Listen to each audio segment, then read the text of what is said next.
Assalamualaikum warahmatullahi wabarakatuh.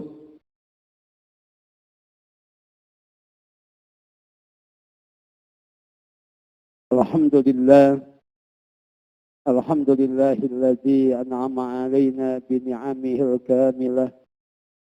Asyhadu an la ilaha illallah wahdahu la syarikalah wa asyhadu anna Muhammadan abduhu wa rasuluhu la nabiyya ba'dah. Allahumma shalli wa sallim wa barik ala man nasakhat syari'atuhu jami'a syara'i sabiqah wa tabqa mustamirratan ila yaumil qiyamah. Sayyidina wa habibina wa syafiina maulana Muhammadin ibn Abdillah wa ala alihi wa ashabihi wa man tabi'ahu wa nasarahu wa wala. La hawla wa la quwwata illa billah. Amma ba'du fa usikum ibadallah wa iyaya bitaqwallah faqad fazal muttaqun.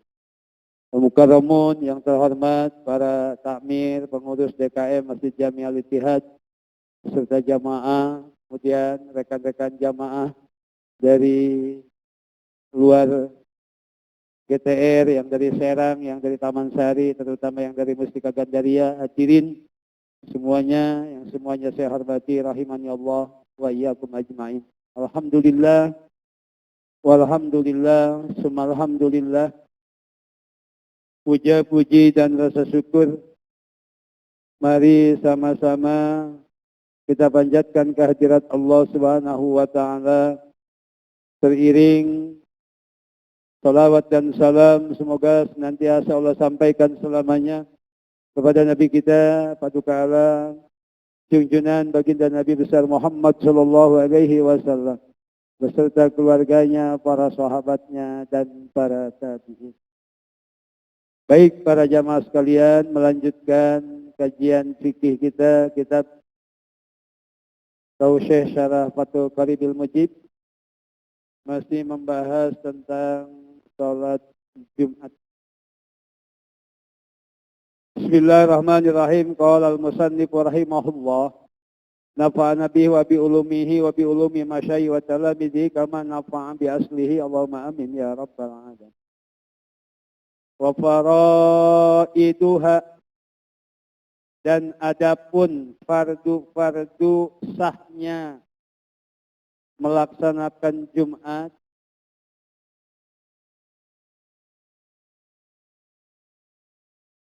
fardu-fardu sahnya melaksanakan Jumat, maksudnya syarat-syarat sah melakukan Jumat.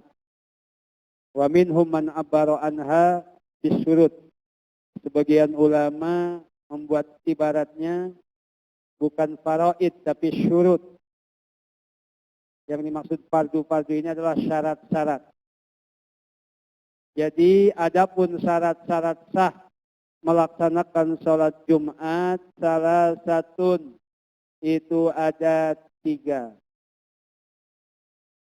Syarat sah melaksanakan sholat Jumat ada 3. Ahaduha wasaniha khutbatan.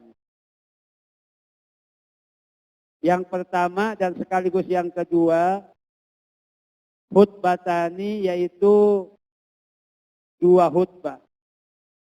Jadi syarat pertama dan kedua adalah 2 khutbah. Jadi 2 khutbah ini dibikin 2 syarat.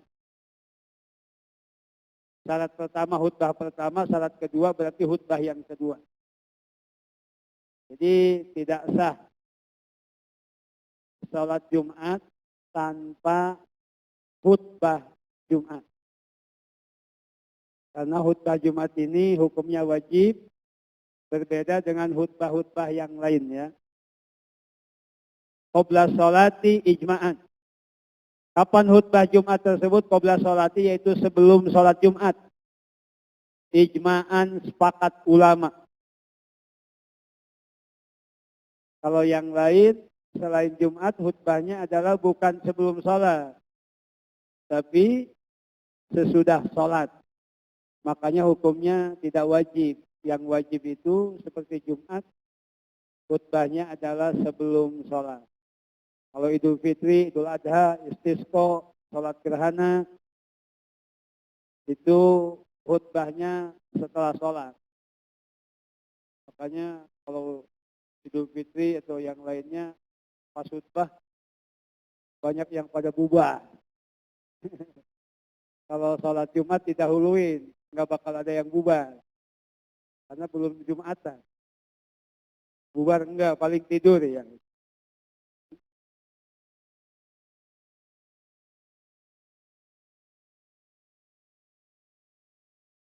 Yaqulul khatibu, berbicara siapa khatib?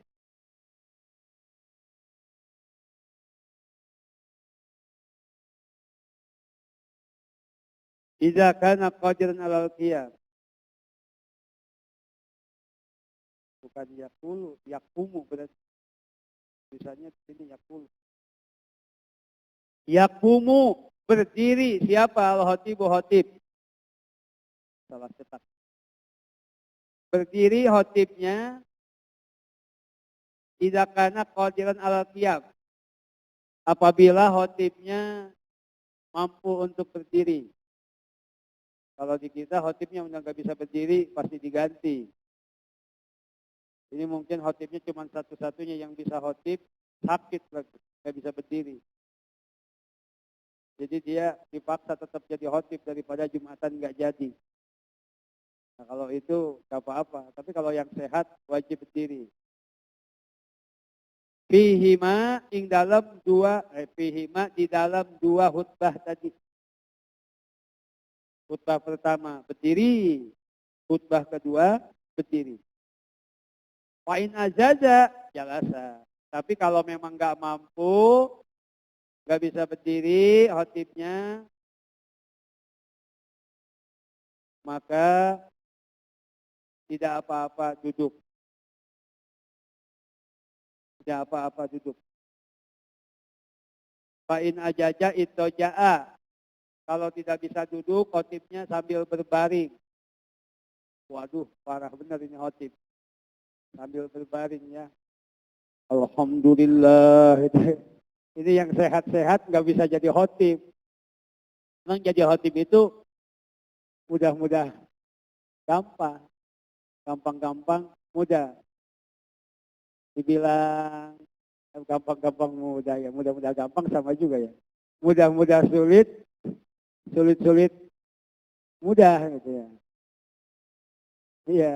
Dibilang sulit, ya rukunnya sedikit. Cuma 5 kan. Dibilang gampang, kalau nggak biasa mah, apalagi nggak ada tulisannya, mundur lagi. Langsung nangis kan. Ya kan susah. Makanya dibolehkan dalam fikih karena cuma ada satu-satunya khotib itu pun sakit dibawa Jumatan supaya khutbah karena nggak ada orang lain. Sehingga kalau dia nggak mampu berdiri udah Kiai duduk aja. Duduk juga sakit pinggang udah sambil baringan. Sah khotibnya sambil baringan karena tidak bisa duduk. Wa yajlisu bainahuma, dan harus duduk di antara dua khutbah. Waktu jeda, selingan di antara dua khutbah harus duduk. Enggak boleh cuma berhenti doang, tapi enggak duduk. Harus duduk. Kalau mutawali biqadri tumanina baina sajdatain. Menurut Imam Mutawali dengan ukuran kira-kira bacaan tumanina. Ya. Kira-kira ukuran tumanina.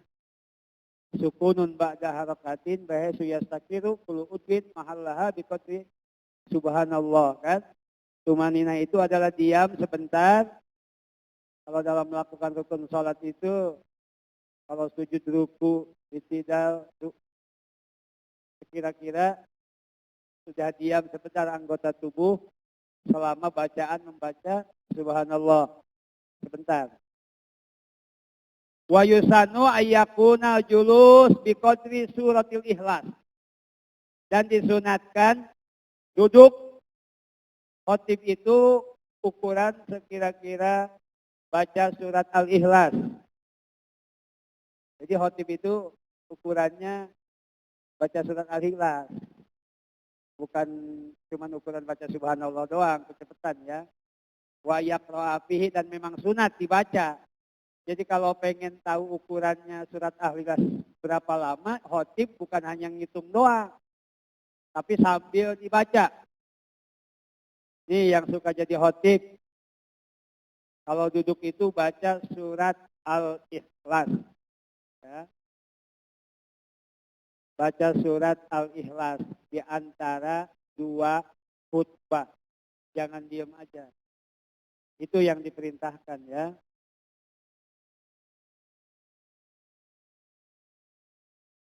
Kalau yang lain enggak diperintahkan.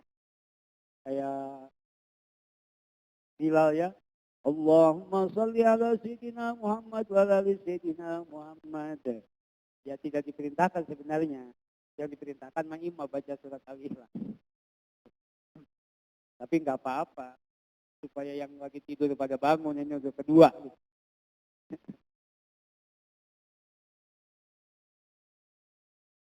Walau tarokal julusa walau sahwan lam tasiyahut batuhu. Apabila khotib lupa di antara dua khutbah tadi tidak duduk. Lupa dia berdiri baik. Lam tasiyahut batuhu, maka tidak sah khutbahnya. Tidak sah khutbahnya. Ini syurut yadurul ihlal biha kalau ma'asahwi. Karena syarat itu menjadi hilang.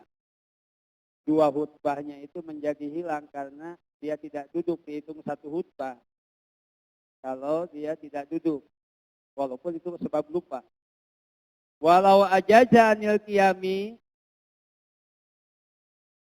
dan apabila khotib tidak mampu khutbah secara berdiri,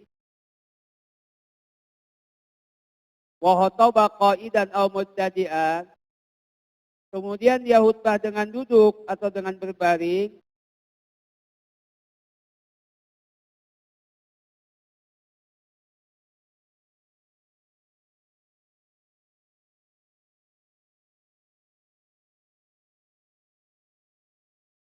soha, maka sah si khotib tadi melakukan khutbah walaupun tidak berdiri. Wajaja al-iktida'u bihi, dan sah bermakmum kepada imam yang sekaligus khotib ya. Karena makruh imam dan khotib itu berbeda orang. Jadi kalau khotibnya sambil duduk imaminnya, makmum boleh. Tapi makmum nggak boleh duduk, harus berdiri. Imamnya berbaring, makmum tetap harus berdiri. Karena makmum nggak sakit.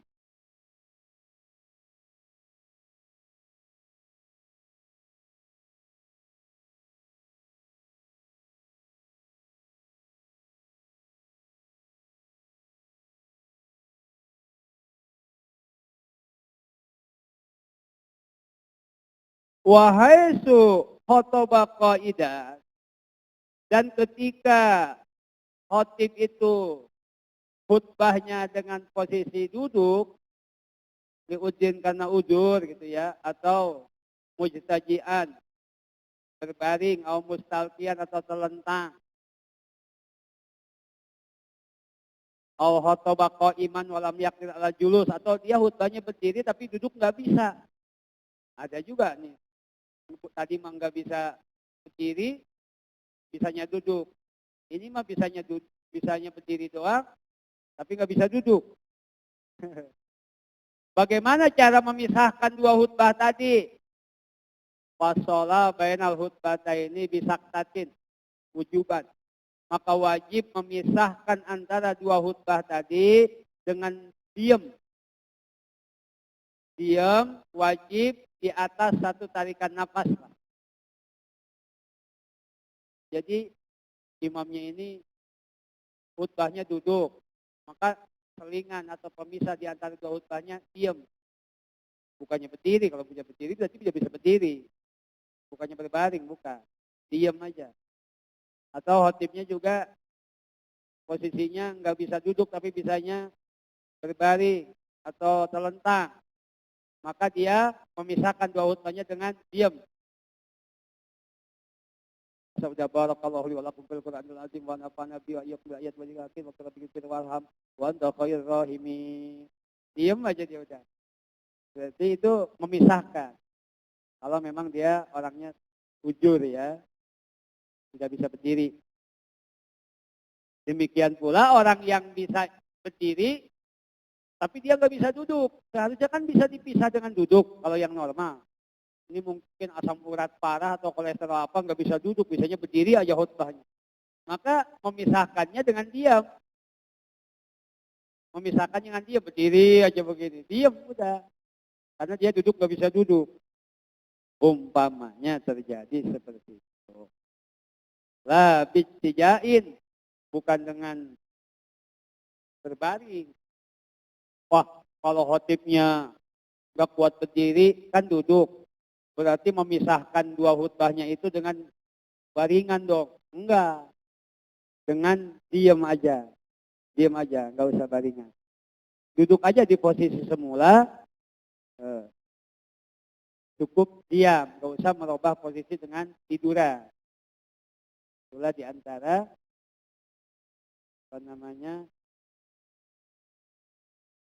syarat-syarat pelaksanaan sholat Jumat. Harus ada dua khutbah dan harus ada dipisah di antara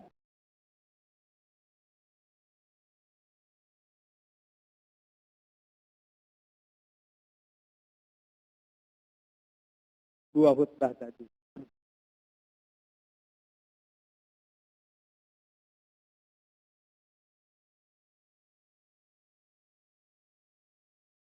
Wa arkanul khutbataini khamsatun. Nah, kita langsung memasuki rukun-rukun khutbah.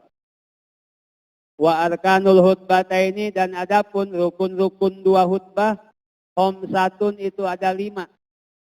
Jadi rukun khutbah itu cuma ada 5. Awaluha, yang pertama dari 5 ini hamdulillahi ta'ala. Yang pertama adalah memuji kepada Allah. Memuji aja, alhamdulillah, ahmadullah, atau nahmaduhu. Yang penting memuji. Sumasaniha, kemudian yang kedua, as-salatu ala rasulillah SAW. Membaca sholawat kepada Rasulullah SAW. Kenapa mesti membaca sholawat? Karena apabila sesuatu butuh menyebut nama Allah, maka dia juga butuh menyebut nama Rasulullah SAW. Seperti ajan. Ajan kan baca Allahu Akbar, kan menyebut nama Allah. Contohnya asyhadu an la ilaha illallah, asyhadu anna Muhammadan Rasulullah. Salat juga seperti itu, tahiyat adalah menyebut nama Rasul. Wa tundabu salatu alal ali wa sahbi ma salat alaihi salatu wasalam, dan sunat membaca salawatnya itu ditambah kepada keluarganya dan sahabatnya. Kalau yang wajibnya sama Kanjeng Nabi doang. Allahumma sholli ala Muhammad, itu cukup. Tapi sunatnya ditambahin Allahumma sholli ala Muhammad wa ala alihi wa sahbihi. Keluarganya, sahabatnya juga disebut. Sunat, gak wajib. Yang wajib untuk Kanjeng Nabi saja.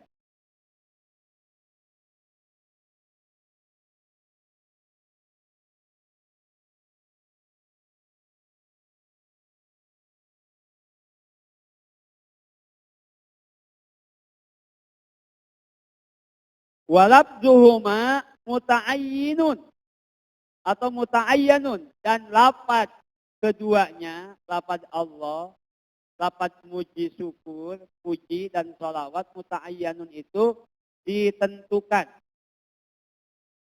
Fala yujzi'u asyukru wassana, dan tidak cukup diganti dengan syukur dan pujian. Harus alhamdu dari kalimat hamdan. Tidak boleh syukur diganti asyukru lillah, as-sana lillah. Nggak bisa. Sama seperti sholawat juga nggak bisa dengan kalimat yang berbeda yang maknanya sama. Sallallahu alaihi Muhammad kan betul. Diganti sholatnya rahimallahu Muhammad. semoga Allah memberi rahmat kepada Nabi Muhammad. Enggak boleh. Walau ityanu bidomir fi sholat ala Nabi. Dan tidak boleh membaca sholawat itu diganti lafaz Muhammad dengan domir. Seharusnya Allahumma sholli ala Muhammad, dia baca Allahumma sholli alaihi. Enggak pakai Muhammad.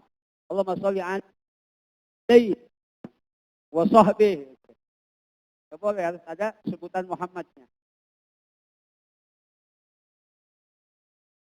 Wa yata'ayyanu labju jalalah.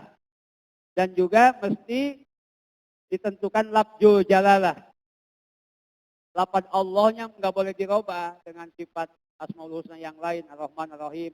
Harusnya kan alhamdulillah. Ini diganti. Alhamdulillahirrahman. Alhamdulillahirrahim. Enggak boleh.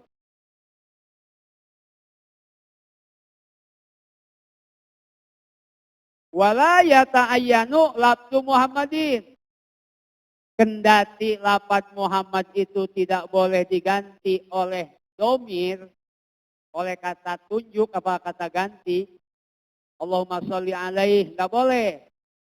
Tapi lafaz Muhammad itu bal yakfi al-basir wan najir au nahwi dzalik. Boleh lafaz Muhammad itu diganti dengan lafaz yang lain yang satu makna atau memang itu sebutan bagi Nabi Muhammad, yang penting bukan domir. Allahumma sholli ala Muhammad boleh, Allahumma sholli alaihi enggak boleh. Tapi Allahumma sholli alal bashir, yang memberi peringatan, yang memberi kabar gembira. Allahumma sholli ala nadir. Allahumma sholli ala Ahmad. Boleh. Allahumma sholli ala Toha. Allahumma sholli ala Yasin. Boleh. Yang penting jangan pakai domir. Allahumma sholli alaihi. Diganti pakai nama-nama Muhammad yang lain. Boleh. Tuh. Khutbah.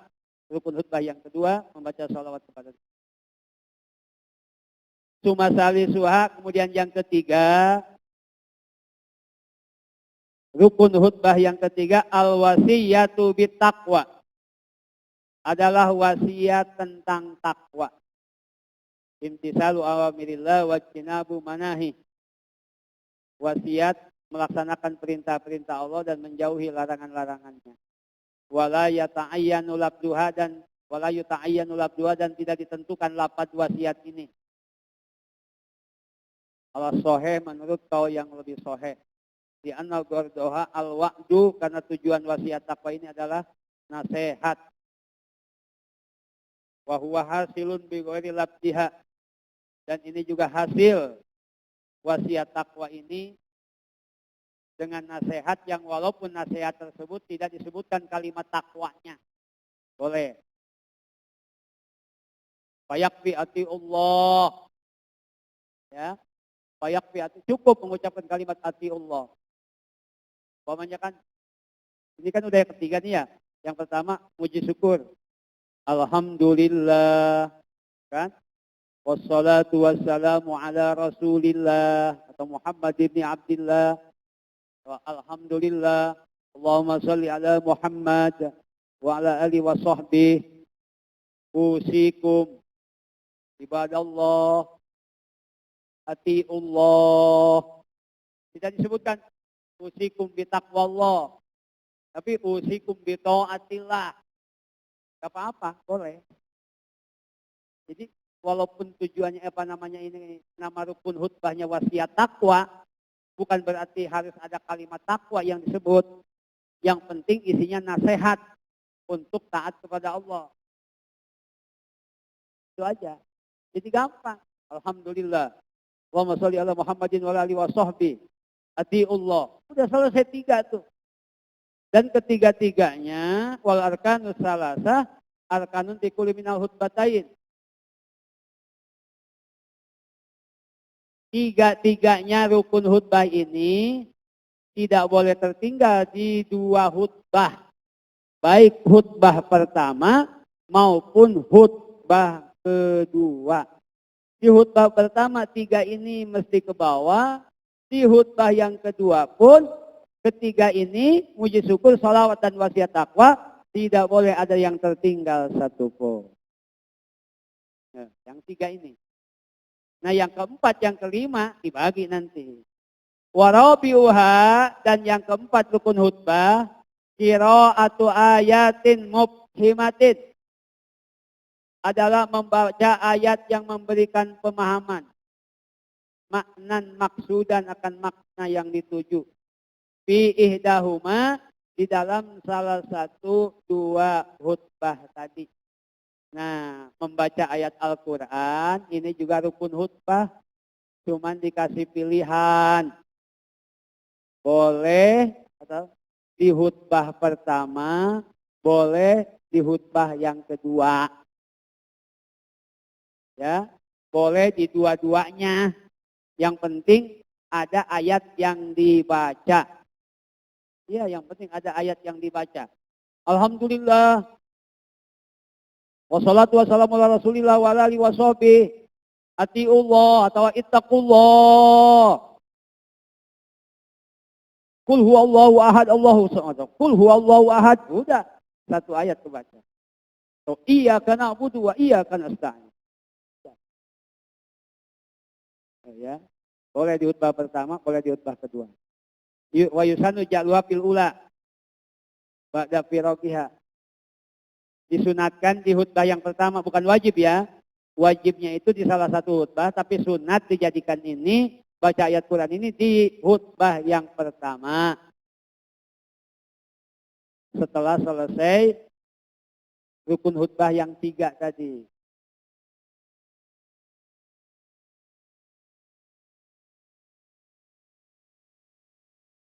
Wahomisuha, kemudian yang kelima, rukun khutbah itu adalah ad-du'a lil mu'minin wal mu'minat. Mendoakan bagi mukminin mukminat. Kapan? Fil khutbati saniyati. Pada khutbah yang kedua. Ini. Jadi wajib, ini rukun khutbah, baca doa itu di khutbah yang kedua. Kalau baca ayat Quran, boleh di khutbah pertama, boleh di khutbah kedua, tapi sunatnya di khutbah yang pertama supaya seimbang. Seimbang kan ya? Jadi khutbah pertama, muji syukur, sholawat, wasiat takwa, sama baca Quran. Nanti di khutbah kedua, muji syukur, sholawat, wasiat takwa, doa. Jadi 4-4. Ya. Jadi rukun khutbah itu 5, dibagi 2, jadi dapat 4. Bingung nggak tuh guru matematika? Ya. Khutbah Jumat itu rukunnya ada 5. Dibagi 2, dapatnya surang 4. Ya kan?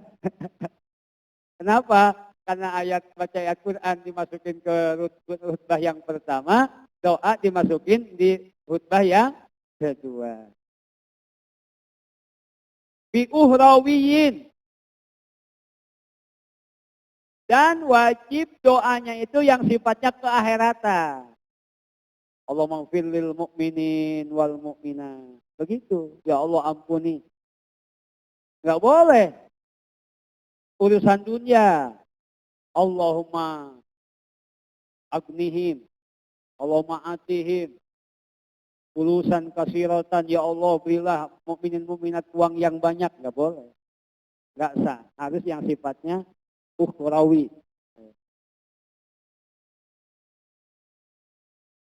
Jadi itu seperti itu para jemaah. Jadi sebenarnya kalau lihat rukun khutbah ini semuanya bisa. Cuman 5. Ngedadak aja bisa. Cuman 5 tinggal dibagi-bagi aja 4. Assalamualaikum warahmatullahi wabarakatuh. Sajan langsung bangun. Alhamdulillah. Allahumma sholli ala Muhammadin wa ala alihi wa sahbihi. Ittaqullah. Qul huwallahu ahad. Sudah duduk kita.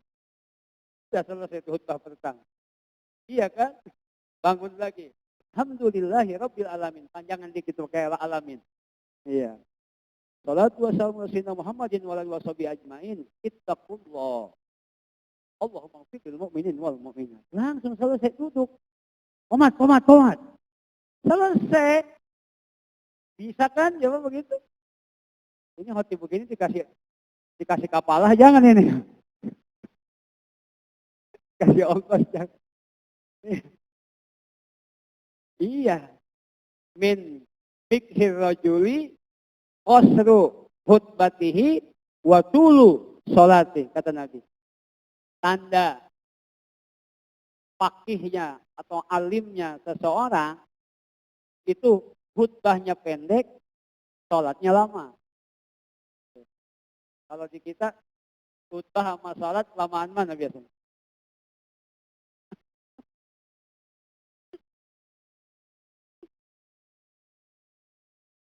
Khotibnya cepolan semua, bayaran semua. Dia malu kalau yang pendek-pendek. Jadi khutbahnya lama. Khutbahnya durasinya sampai 30 menit. Kadang 25 menit. Atau 15 menit, 10 menit, 15 menit khutbah pertama, 10 menit khutbah kedua. Sholatnya 5. Iya kan?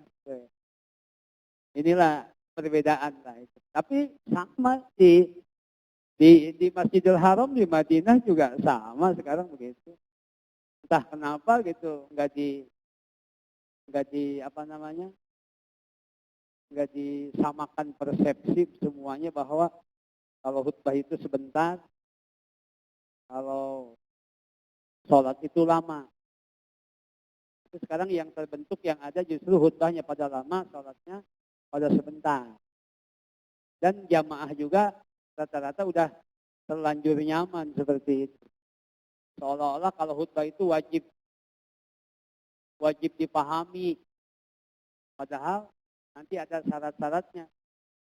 Bahwa khutbah Jumat itu tidak wajib dipahami kan. Ya seperti sholat, bahasa Arab kan, tidak wajib dipahami.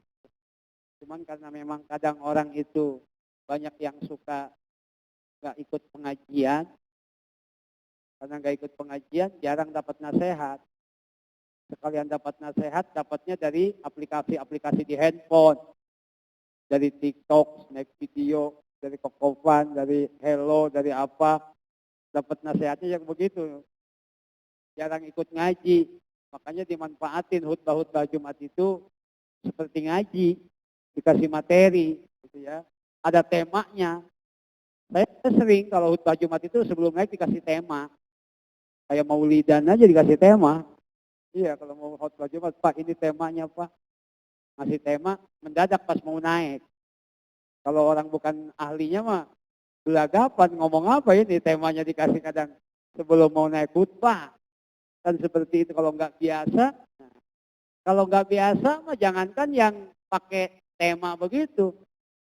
Yang Arab aja Arab, bahasa Arab. Bingung dia nyusunnya. Masa kayak tadi mentang-mentang hafal rukunnya begitu doang kan diketawain juga nanti. Alhamdulillah.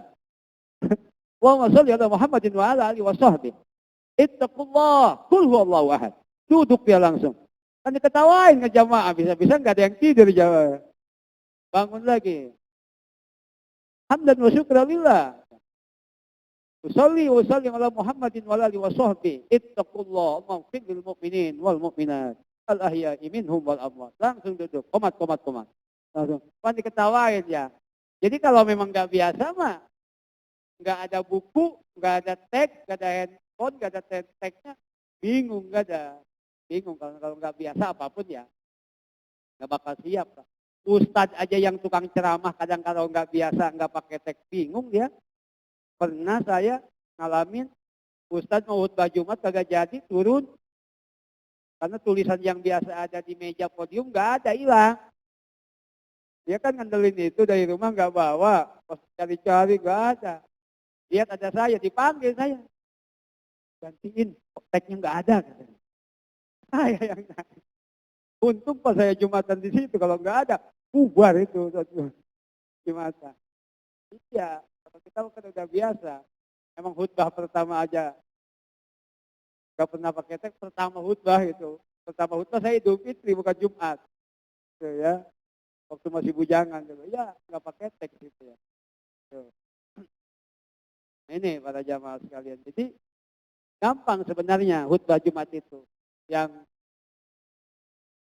Yang susah itu adalah mental, kebiasaan.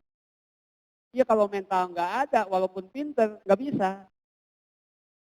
Tapi kalau mental ada, cuman begitu doang, ya cetek gue juga bisa. Apa susahnya khotib cuma begitu doang. Apalagi ada kapalanya 300.000, semangat bener ya. Iya kan, gak ada mental. Kalau nggak ada mental, wah orang sambutan aja mau selesai balik lagi ke mukadimah. Iya kan, itu ada kan yang begitu. Lurah baru jadi lurah, baru menang. Acara maulid sambutan, kiai datang, ceramah datang, selamat alhamdulillah sudah datang di tengah-tengah kita. Mari kita doakan balik kita mudah-mudahan diterima iman Islamnya katanya. Masya Allah, emang gua mati katanya. Ngedoain yang mati. Itu karena nggak biasa, tuh, karena nggak biasa. Itu perlu latihan Pak, makanya jangan membatasi diri bahwa saya nggak mampu, jangan. Harus kreatif, orang itu harus punya kemauan. Saya dulu latihan bicara itu pegang meja Pak, ditekan meja, kenapa? Meja aja sampai begini, kayak gempa. Iya, mejanya kayak gempa, kalau pertama mau begitu. Megangin meja itu supaya jangan terlalu nervous. Padahal megangin meja itu, mejanya sampai begini nih. Itu awalnya begitu. Saking kelamaan, saking keseringan, mau ngomong di hadapan jenderal ke presiden nggak ada masalah kan gitu ya. Iya, kadang lebih sanggup ceramah di depan jenderal ketimbang disuntik. Iya, suntik mah takut kan. Wah, ceramah mau nggak takut kita. Ini para jamaah sekalian. Jadi gampang. Rukun khutbah itu cuma 5. Asal hafal itu aja udah selesai. Tuh, selesai. Tuh, cuman kadang memang nanti ke depan ada bahasan-bahasannya. Kalau khutbah Jumat itu sunat pakai apa namanya? Tumbak atau panah atau pedang. Di sini ada enggak? Enggak ada ya. Kalau enggak ada pedang atau senapan polisi kayak apa kayak di sini? Itu kayak apa kayak pedang yang panjang enggak apa-apa. Biar unik kan, biar enggak pada ngantuk. Jamaah, waduh, lihat pedang khotib. Coba kalau diayunin. Bahaya kan seperti itu. Iya kan? Iya, apa aja, panah, sunat itu. Dan itu khotib nggak boleh. Tangannya itu apa memberikan, apa namanya kalau bahasa begitu, mimik itu nggak boleh. Makruh ya. Dalam doa pun makruh mengangkat tangan khotib itu. Jadi sunatnya ditekankan tangannya itu ke ujung mimbar. Nggak boleh begini, amin juga nggak boleh begini, khotib itu. Ya, jadi ke tangannya ke bawah aja begini, amin ya rabbal alamin. Dan makmum juga nggak boleh keras mengaminnya, sunat sir aja. Itu seperti itu. Itu makanya khotib itu disunatkan kalau dalam fikih itu datangnya juga harus setelah masuk waktu. Itu aturannya seperti itu. Cuman karena di kita khotibnya sekolah, bayaran dari luar, panitia bisa nervous kalau udah masuk waktu, khotibnya belum nongkrong. Buset, mana gue belum punya tema lagi, nanti kalau nggak ada gue harus naik lagi kan seperti itu. Iya kan? Itu lebih berwibawa kalau khotib itu datangnya setelah masuk waktu, berwibawa. Karena kalau khotib datang paling awal, jamaah belum datang kan, kalau di perumahan atau di pabrik, karyawan atau orang perumahan itu kadang nungguin azan baru pada kumpul. Khotib dari jam 11 sudah datang. Ini kata jamaah, buset ini khotib semangat amat ya, gak ada wibawa. Semangat apa ya, berapa sih kepalanya kan begitu. Ya jangan, jadi khotib itu harusnya mah datangnya setelah Jawa, cuman karena kondisi berbeda sekarang, khawatir nanti panitia nervous, ya nggak apa-apa lah, mendekati masuk waktu. Tapi awalnya sunatnya itu ba'da Jawa, setelah masuk waktu. Jadi nggak sunat tahiyat masjid. Kalau imam itu Idul Fitri, Idul Adha, makruh imam itu sholat sunat dulu. Imam itu sholatnya sholat id aja. Itu seperti itu. Cuman ya karena datang dulu. Gak mungkin. Udah ansitu wasmau. Khotib belum datang. Telepon khotib, panitia. Khotib masih di mana? Sebentar, OTW. Lah kapan selesainya kan begitu. Jadi kadang harus sudah nongkrong kan di situ. Ini para jamaah sekalian. Jadi intinya, ayo bolehlah coba latihan, belajar untuk jadi khotib-khotib untuk mengantisipasi bisa jadi satu saat khotib itu tidak datang. Kemudian badalnya tidak ada. Untuk mengantisipasi jangan sampai sholat Jumat gagal, jamaah harus banyak yang siap untuk khotib walaupun ala kadar sah rukunnya aja seperti tadi. Yang penting 5 dibagi 2, 4 khutbah pertama, 4 khutbah kedua. Khutbah pertama, hamdalah, sholawat, wasiat taqwa, dan baca Quran. Khutbah kedua, hamdalah, sholawat, wasiat taqwa, dan baca doa. Selesai, sudah. Jumatnya mah gampang kayak sholat biasa. Insya Allah bakal ada kejadian khutbah sholat Jumat bubar karena tidak ada khotibnya. Nah, makanya belajar di rumah. Insya Allah. Wallahu a'lam bishawab. Assalamualaikum warahmatullahi wabarakatuh.